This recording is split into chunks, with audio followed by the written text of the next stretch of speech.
Hello,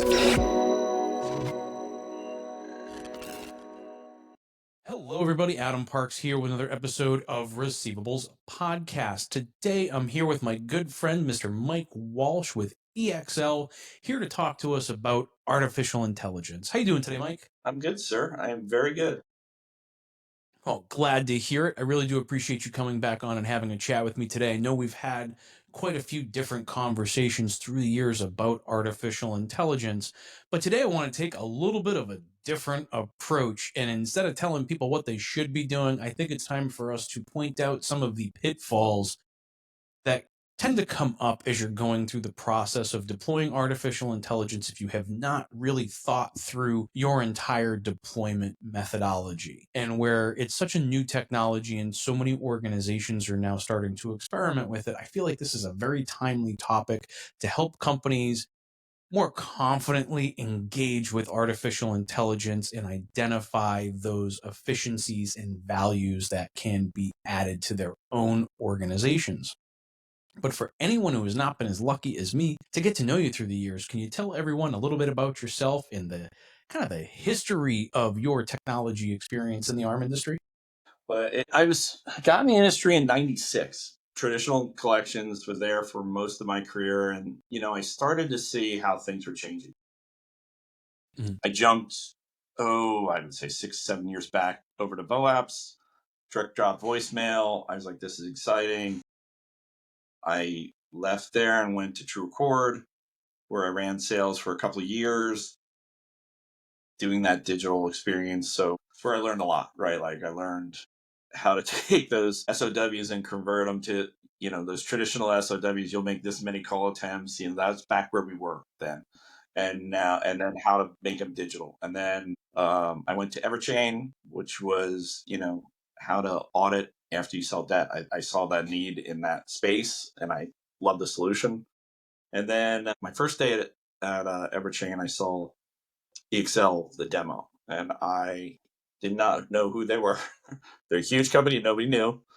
And I saw a bunch of competitors with TrueAccord demos that day. It was RMAI already came up to me, but my good friend Dan Yakovenko said, "Let me show you this." And I was like, "Yeah, dude, I've seen enough. Give me a break." Yeah. And then I saw it and I was like, whoa. And he's like, do you want to see it in Mandarin? And I was like, what? And boom, he did the same demo like in Mandarin. And I was like, wow. So that's, about a year and a half later, I jumped over here and it's been great. It's been great. And I've learned so much about AI, what works, what doesn't work, what is the traps, how to fix those traps. And I think it's time, if you haven't looked, to start looking because I can tell you your competition is looking. The world is changing. It's changing fast, incredibly fast. So if you haven't, it's time to start. Hopefully, we'll cover a few things to look out for to make that search for either if you want to build something internally, what to look at, or that search for a vendor like myself, or there's others out there, a lot easier. And then how to help. Just so the audience is clear, though, tell us a little bit about EXL and what it is that you're providing to the arm space. We provide a lot. So we have our Paymenter solution, which is two-way SMS, intelligent email, where it's tracking everything. You can have a conversation with a bot, not really a bot, intelligence. It does voice as well, all under one centralized intelligence. So everything is wrapped up. We provide our clients tons of behavioral data. You can also link your agents to our Smart Agent Assist, where it's coaching them in real time. It's transcribing them or note taking. It's auditing them 100%. All in the same on a pop-up platform. It's so easy to integrate with. And then for like creditors, we provide like auditing features. So you can audit, again, all your agencies without, get every call listened to. And there's going to be exceptions that need human touch. Like we're never going to replace all of humanity. We're never not going to work. But it's exciting. We have a lot of products. And then we're building things in customer service. We do a lot of collection analytics for lots of creditors and debt buyers out there. So we're a global company. It's fun. Well, you guys are doing some really interesting things. If you haven't seen it yet, I did a 5-minute pitch with Mike not that long ago, going through their Pay Mentor tool and talking our way through what that product actually looks like to get those consumers engaged and into your portal to actually negotiate, make payments, and really kind of take that next step, which makes you the perfect guest for today's conversation because of the breadth of experience that you have as the world of debt collection has gone digital. People hear me say it all the time. I believe this will be an e-commerce business in the next 10 years, and e-commerce will be over the phone. It'll be right. It'll all be electronic commerce. It won't just be through the website. What is an e-commerce these days? That's exactly it. Yeah. Even your coffee shop, right? Like you can order coffee on your phone. Like what isn't e-commerce? I saw what was it at DCS conference? Where like it is the Amazoning of debt collections. That happened 5-6 years ago. If you're not there, get there, right? Like, and now it's the next step. Agreed. And I think that if you look at the e-commerce funnels and you look at the funnels of debt collection, right, where you're dropping somebody in the contact funnels and things, you're going to find them to be very, very similar. And I saw somebody give a presentation just a couple of weeks ago at a private event where they were literally drawing these same parallels. And I do believe that that's what that future looks like. And as we start moving toward that future, a lot of people have been focused on being able to send out emails, being able to send out text messages, but like Reg F came out a couple of years ago now. And so these organizations are still trying to move in that direction, which means there's going to be a big competitive shift for those organizations that have the capabilities of deploying artificial intelligence. What we learned from the TransUnion 2024 report was that collection companies basically have 3 options to scale their business. They can either hire more people, which they're 88% are having trouble hiring, 81% are having trouble retaining.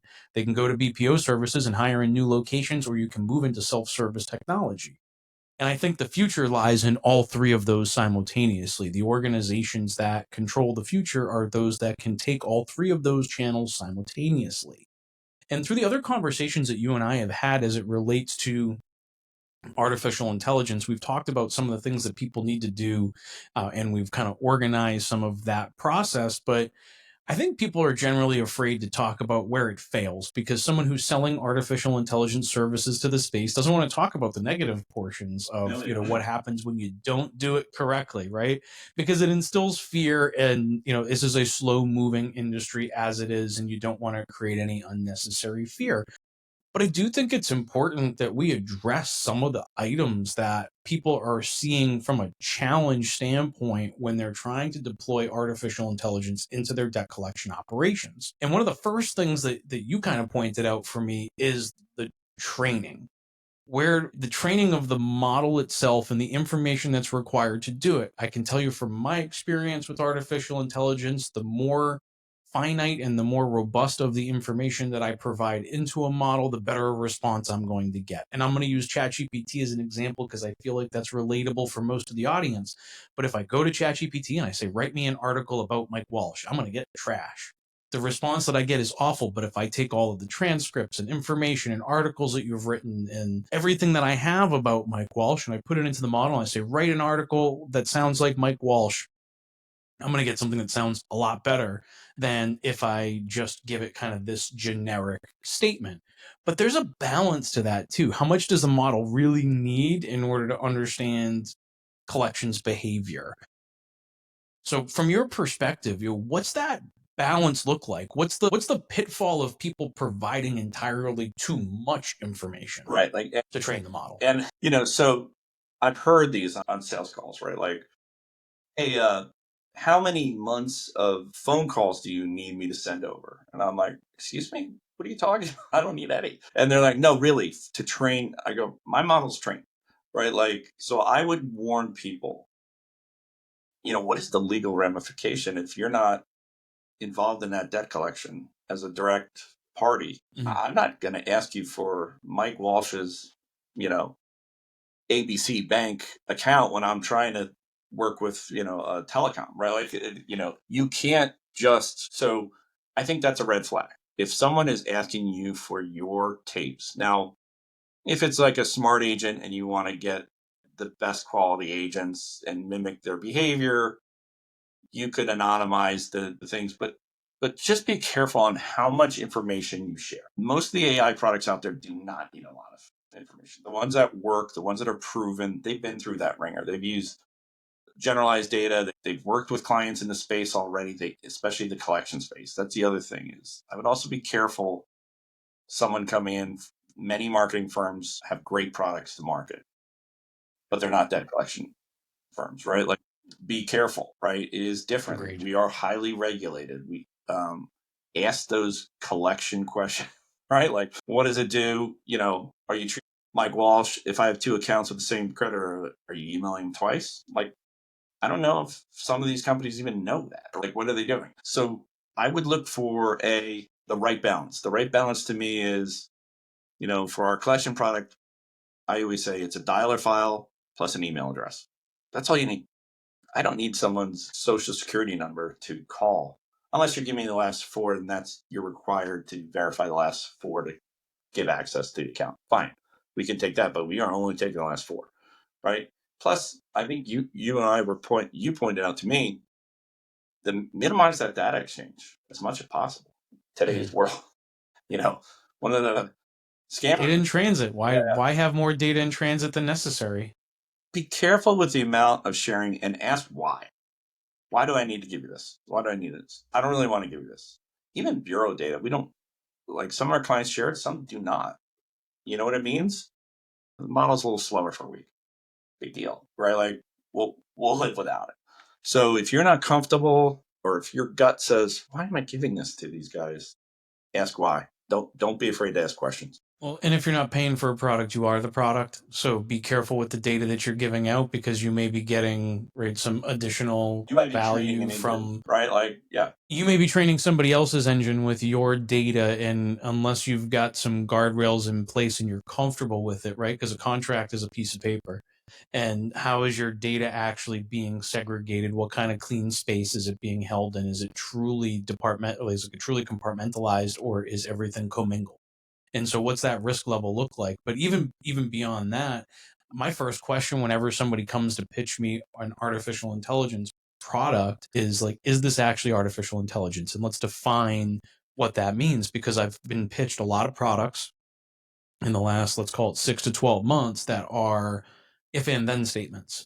Let's not call it artificial intelligence. You're giving if and then statements on a script. And I understand that. And I think that there was a time and a place for that about 5 years ago, as we were starting to become more comfortable with the usage of artificial intelligence. But how do you address that now? How do you avoid that pitfall of stepping into a product that's not what it claims to be? How do you avoid that? It's one of the things. I've been to a couple of conferences lately, and people is like, wow, there's so many competitors here. And I'm like, are there? Like, what is the AI about that product, right? Like, I think, and look, in my career, I sold, it was purely machine learning, and I sold it, and I used the word AI constantly. And I would announce, hey, never trust the sales guy, right? I'm a sales guy. I would say, hey, I'm going to use this term, and it's not true, but it's just easier for me to say, so I apologize. And that's how I would start my talk. I go, it's really machine learning what we're talking about here in this section, and I think AI, if you look up the definition, it's the most bland, ambiguous, nonsensical, anything that can act like a human being. Okay. So when I'm playing Risk on my phone at an airport, or Solitaire, is that AI? I mean, Is that artificial? Yeah. Then AI's been around for 60 years, right? Like, so what people are really talking, I think there's two things people are talking about, right? LLMs have open AI as kind of, hey, this is something that I can interact with, and it will interact with me. Agentic AI, or people are dropping it to generative AI or agent AI. To me, these are things that are making decisions based on the inputs so that humans don't have to get involved and do it. Now, they're in debt collection that is good and is bad. And there's a balance there too, right? We are trying truly agentic AI in the communication space, but we're more in customer service right now.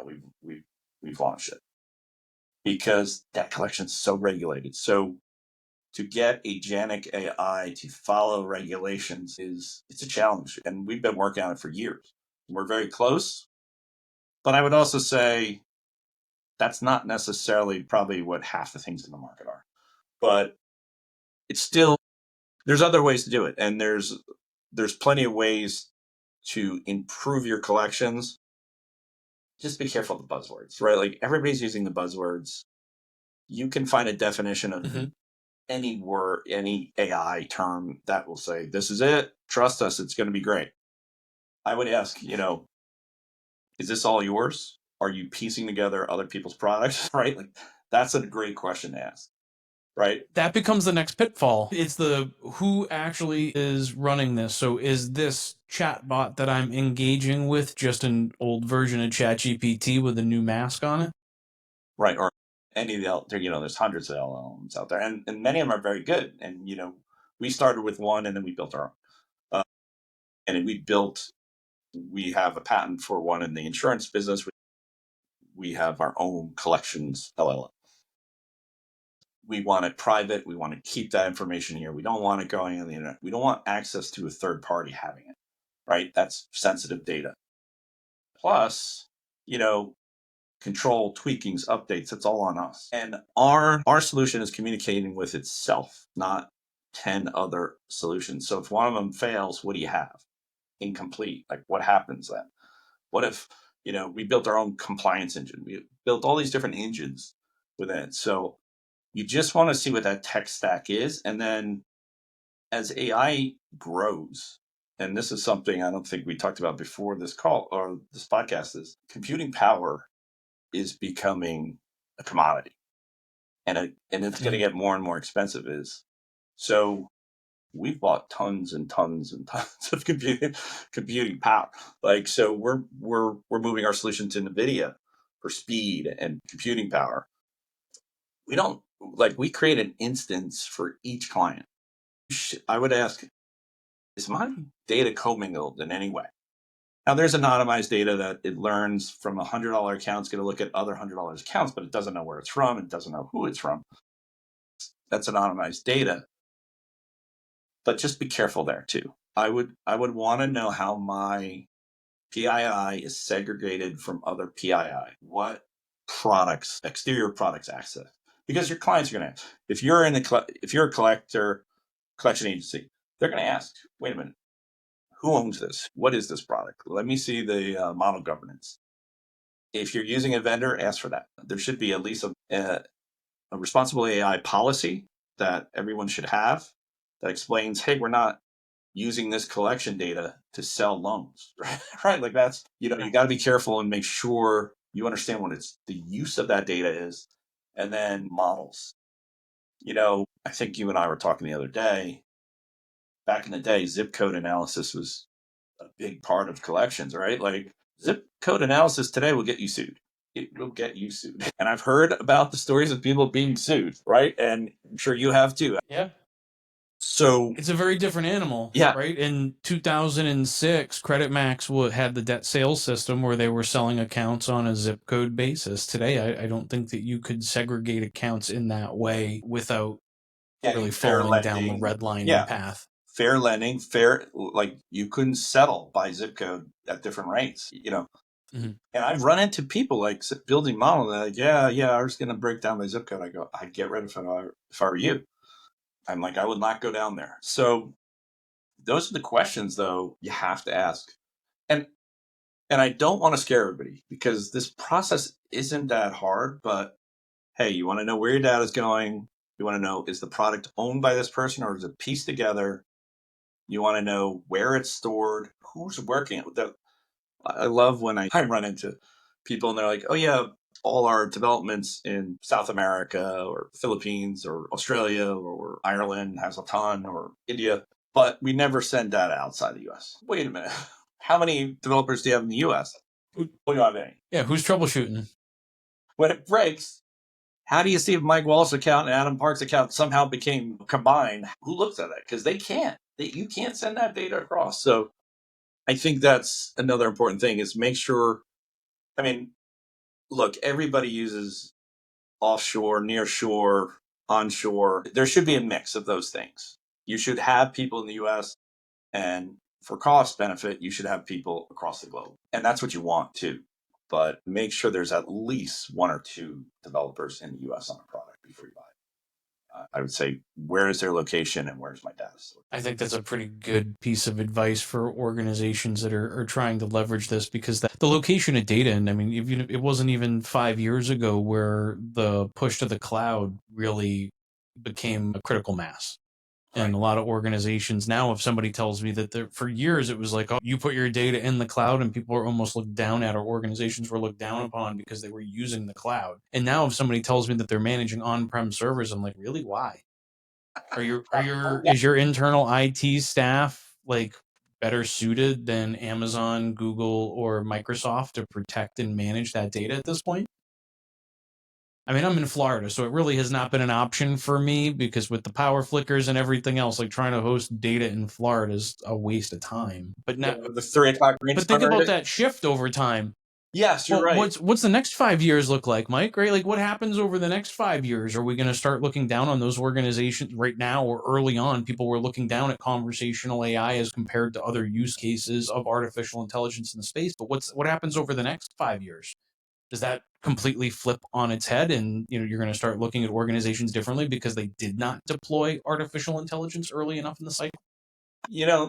That's my question for you, right? Like with the amount of debt, both like medical, credit card, you name it, and now we see the ugly mortgages going up, which is scary, right? Like, so you have this massive amount of debt, and then you have it's more and more competitive to get people employed, right? In a call centers. So you lose people for a quarter an hour and half a tank of gas, like, or a third of a tank of gas, because gas is so expensive, right? Like, so just maintaining your people is so hard. Even the ones you have that are trained, let alone hiring new ones. I mean, you have to interview 10 to get 3.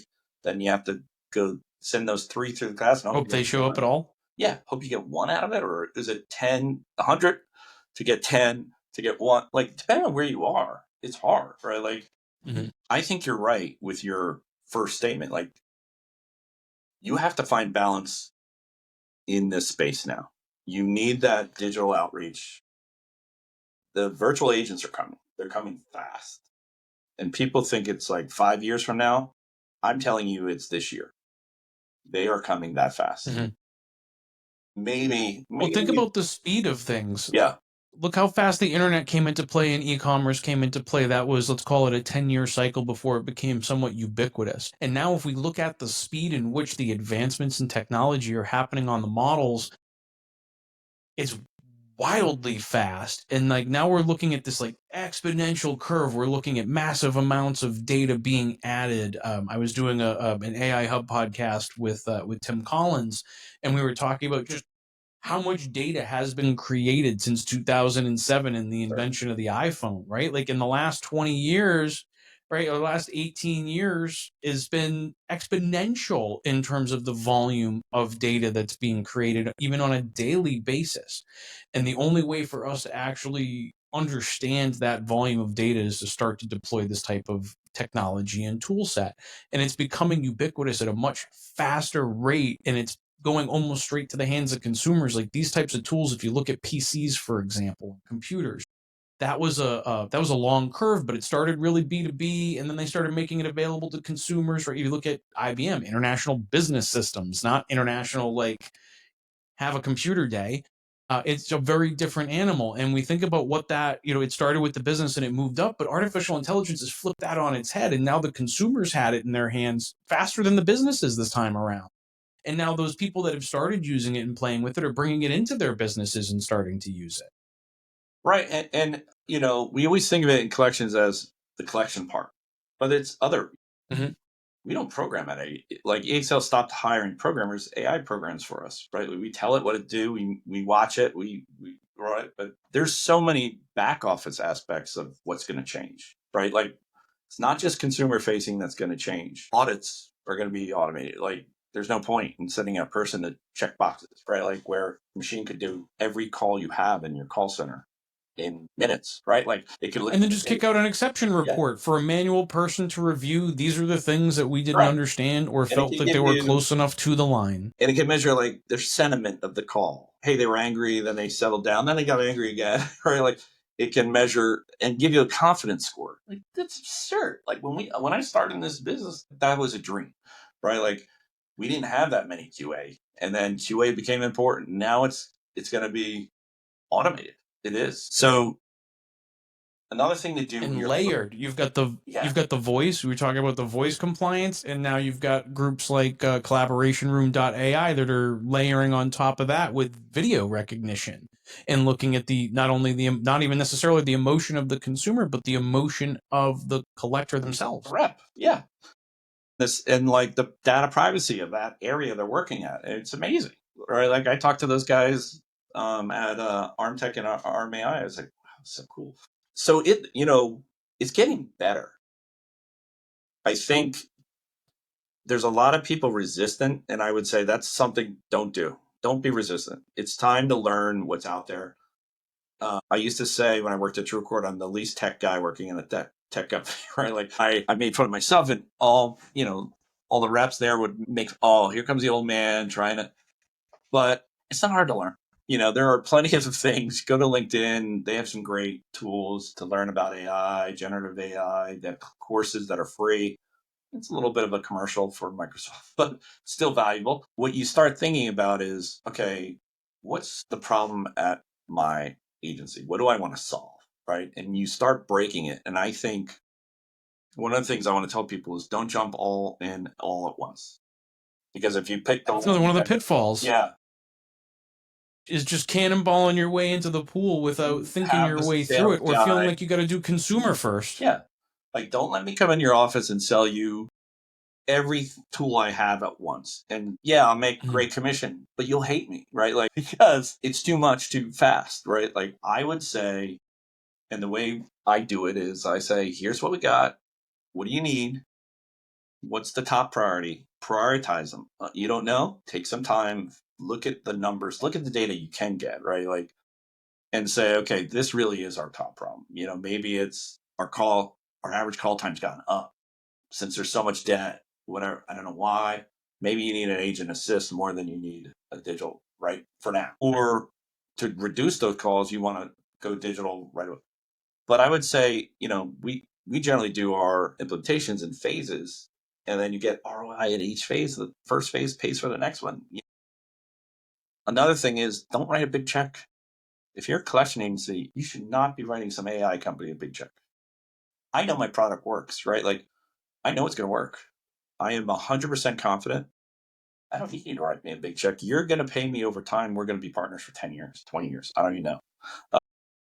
Good approach. Yeah, because Well, let me ask you this: when we talk about the confidence level of those people that are starting to get involved, do you think it's worthwhile, like before they start experimenting and concentrating on this consumer-facing type of experience, that maybe they just go sit down with ChatGPT or Cloud or any of the ones really any of these AI models and just start developing some level of confidence or comfortableness with the tool set itself?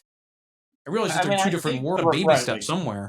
I don't know if I trust my research, on ChatGPT, right? Like, but I think Don't. it's interesting Tell ya. it's interesting to say, pull up ChatGPT and say, give me a collection call script, and it will give you a script, right? Probably something somewhat similar to what you use, not as refined. It'll be generalized.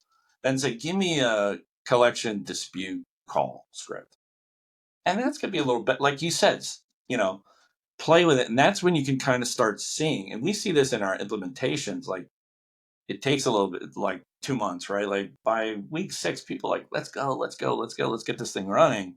But then they go through testing and they see the detail in which you have to like break these things down to steps, and they're like, oh, thanks for doing the test. Now we get it. Right? Now we get why we got here. So that's another part of the phase approaches. Tests.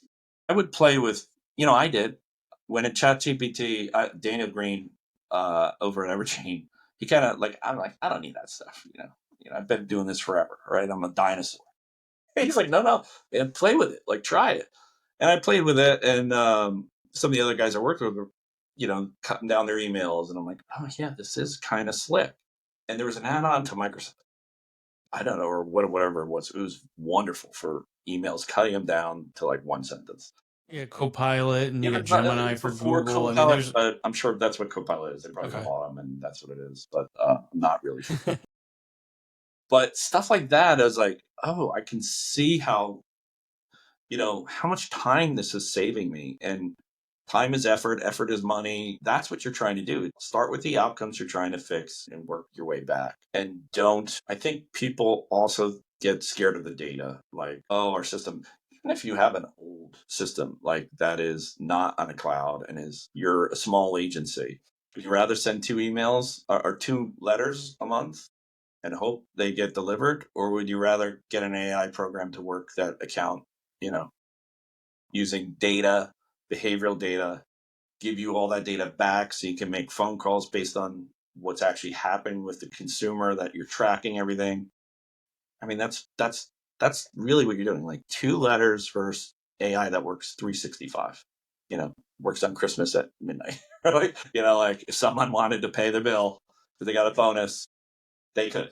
And then consumers are getting more comfortable with the tool set, they love it. right? So if from a customer service standpoint, you are looking at these consumers that are starting to get more engaged with these, and they're starting to get more comfortable using them, and it's only a matter of time before that customer service confidence starts to flow into the debt collection space, and the consumers actually start looking for this, similar to the way that they've been looking for other self-service options. What would you rather do? Talk to a stranger about your debt, your financial hardship, over the phone. You can't see them. You don't know who they are. Never heard of them. Or go to a website, Google them, make sure they're legit, self-negotiate, pay something you for. Not get talked into a $125 payment because they need to make a bonus. Just pay the $75 you can afford. And if you can't afford it, turns out you can pay $65. Just renegotiate whenever it's convenient. You don't have to do it at between 8 a.m. and 9 p.m. You can do it at 10:30 when your kids are asleep, like when you get to breathe. Actually, your kid probably isn't I asleep at understand. 10:30. I understand. But like that's what I go back to that panel you were on. That's what you were talking about, right? Like you, I gave some. I was talking to an agency the other day, and I said, what you're going to turn into your client, and this is probably a big thing, is don't do this without talking to your clients and seeing if they're interested. And the answer is they are, right? They want you to do these. And basically I was saying, where do you think this is going to go, right? Like, we need to be customer centric. So, no one's going to send an RFP anymore that says, what is your first part, your primary strategy, your secondary, and your tertiary? Because the consumer in each level is going to determine their own treatment strategy. That's behavioral, right? Yeah. The customer is going to determine. That's an interesting approach to it, is that it is so different now in the way in which the behavior of the consumer can drive that work treatment at the various levels of work. And it's hard to think that way. Like from a guy who started in this industry in 1996, on the phone was the first 2 months of I had to make phone calls and do it. You get payments, you get excited, you think this is it. What are the prime times to call? Blah, blah, blah. With a cell phone, is there any prime time to call? I don't know. I answer my phone totally randomly based on if I feel like, oh, this could be funny. And like this morning, I saw a number, I didn't know who it was. It was a prospect going, hey, I think I have a phishing attack. Can you check if you sent me this email? And it was my quarantine nonsense. But opposed to like, that was just totally random because it didn't have her number with her name. So I think we're in a different world and it's time for different ideas. And again, there's a way to do this. It's clean. Like, listen to this podcast, ask questions, talk to people in the industry expertise and industry knowledge. To me, there's a lot of startups that come jumping in. And I think they come from marketing or they come from other worlds and they know everybody sees the debt numbers and they're trying to jump in. Mm-hmm. But man, make sure they understand. But if there's no underlying experience of the industry itself, there's some red flags that need to be addressed. If you don't have an underlying understanding of what debt collection is as an industry. And I think that's the kind of the final message for us today is like, you got to build that comfort and confidence in yourself, like play with some tools, actually go through the process yourself and then go through it. And if you're being asked by a vendor to do something that makes you uncomfortable, that's a red flag. Yeah. Ask why. If you're not comfortable doing it, like why that's a we red use flag. it for, right? Like, yeah. Ask questions. And we can Ask ask questions, that, like, right? look, I get asked it all the time. Like, wait a minute, what about this? What about this? And we are happy to answer those questions. We are happy to show any word in our scripting that is a dispute or considered a dispute. I share that with my clients. I share everything. Like, there shouldn't be some secret AI sauce that, look, we have people be telling me, you want to build it? Go ahead, copy it. By the time you build it, we're going to have something better anyway. That's how we look at it. Yeah. Oh, yeah. Good luck trying to build. I mean, look, it's not easy to build it yourself when it comes to artificial intelligence. I've played that game internally before I wanted to put anything out to the web or gain any level of confidence with third-party models. It's a lift.